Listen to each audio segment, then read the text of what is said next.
Lou McDonald of Sinn Féin, running in Dublin-Central, of course, is with me. It's 8506597, and we have Terry in Artane. Hello, Terry. Good afternoon, Scott. Yeah, straight through to Mary Lou there. Good afternoon, good evening, should I say, Mary Lou. Can I just say, Sinn Féin's stance on the bank bailout and not giving any more money to the banks sounds like the panacea for all our problems. But you know, to a lot of people it sounds very unrealistic. You know, it would be great if you know, we could not have to do any more bailouts for the bank. But how can we possibly pay the bills? No, and just to add to that, Mary Lou, Sinn Féin supported the vote that night at the end of September 2008 for the bank bailout. Well, there's been guarantee, rather. There's been several votes on the guarantee, and the substantive vote was in October, the 17th of October, and Sinn Féin voted against it. Just to say to you, Terry, on the banks, as things stand, the government have poured good billions after bad billions into banks that simply do not function and do not work. And our view is that we have to restructure the banks. We certainly need a functioning banking system, there's no doubt about that.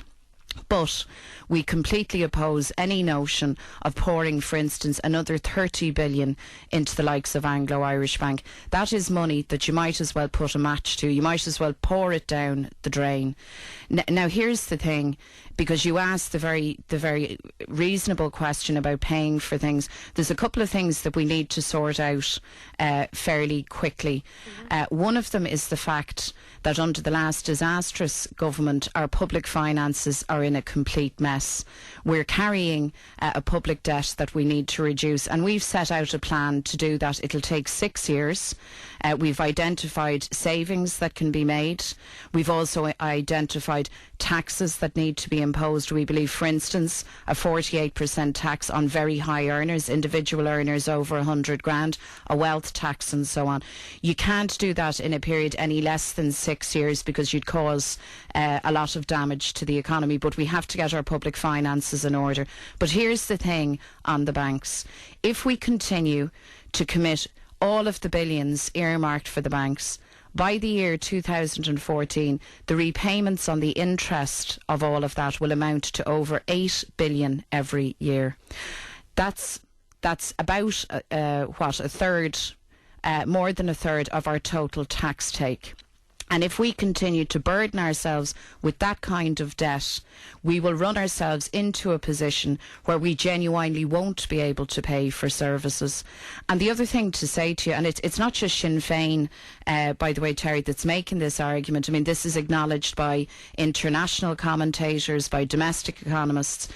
If we continue down the pathway recommended by the current government or by Fine Gael and Labour and take on all of this debt, we will risk a genuine sovereign default. In other words, the state won't be able to meet genuine public repayment debts, and then you are into a deep, deep crisis. So I guess the argument we're making is that at this point in time, we need to be adult and realistic, recognise the depth of the crisis we're in, and simply accept that we cannot afford to take on more and more bad private debt.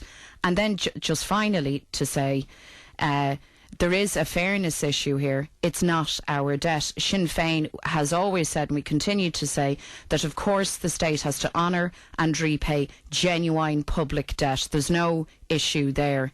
It's a whole other ball game to ask taxpayers and citizens to take on bad private debt, and not alone that, to take on debt that genuinely will cause a massive crisis in the state. Just ask you, Mary Lou, if I may, just on that point. When you voted for the guarantee at the end of September 2008, weren't you voting in effect to guarantee the depositors and all the debts of that banking system?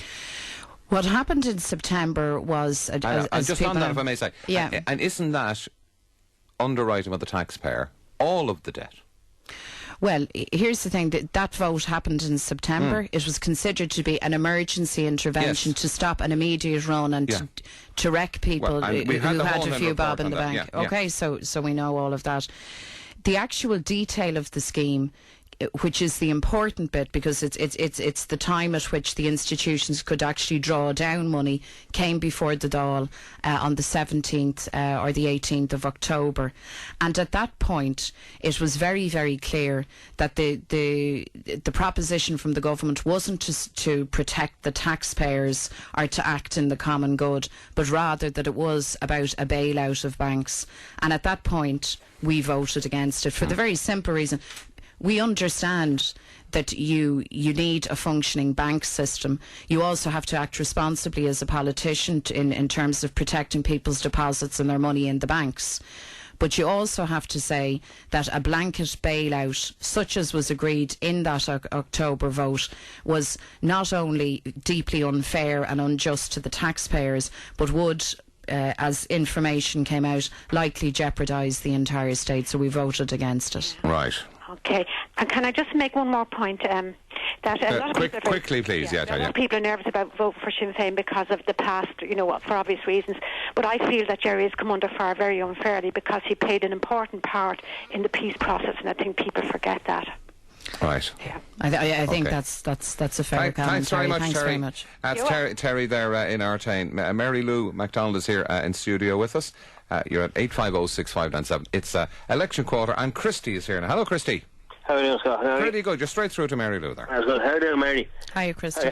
Yeah, I'm just wondering now, at the moment a lot of the parties are saying basically they won't deal with Sinn Féin. But depending on how the numbers stack up after the election, would Sinn Féin be prepared to go into the government with anyone believe any even the people who don't want them, Christy? Yeah, even the people who don't want them believe any sort of spin like the Greens did just to get into government and stay there. How's that for Sinn Féin? People don't want to do business with you. It's like you're not worthy of doing business with here, but we're all very happy to have you in government in the north now. Yeah, well, I think people recognise the contradiction in that. And here's the thing. I mean, I think that for a very long time, politics in this state, it's almost been like a cosy cartel between Fianna Fáil, Fine Gael and the Labour Party. I think they have their sort of their squabbles and they have their contests, but essentially they see politics in this state as sort of for them. And there is a huge resistance to having Sinn Féin TDs in the Dáil, because all of those know perfectly well that Republican TDs will go into the Dáil and that our agenda is around change, and we'll go in there to shake things up, and God, things certainly need to be shaken up. To answer your question, Christy, any of us that are in politics run an election and set out our policies because we want to see them implemented, because we want to see change. So we're no different in that respect. But until you can get an overall majority, Mary Lou, you're not... Well, hold on. We'll argue to represent the people that we represent, whether we're in government or in opposition. What we won't do is enter into a government arrangement simply to be in government, simply to have the mercs and perks. We simply won't do that. And we've made very clear that we wouldn't be interested in a government arrangement with Fianna Fáil, because they've wrecked the country, with Fine Gael either, because they are essentially putting forward the same policies. We did suggest quite some time back to the Labour Party and to other people on the left that at this time in the history of this state, that you had the potential to have a government that had neither Fianna Fáil nor Fine Gael in it, one that could genuinely make different decisions, run politics differently. What did they tell you? The Labour Party weren't interested. They seem to have this thing that they want Enda Kenny to be Taoiseach. Okay, and that was their decision. I think they made a mistake, Scott. I think it's really regregrettable. But that was their decision to take. We were talking about this issue with a member of the Labour Party here on the programme the other night. Who it was Éan O'Riordan. Éan was explaining to me actually that Sinn Féin is not a party of the left. He says you're a Conservative party.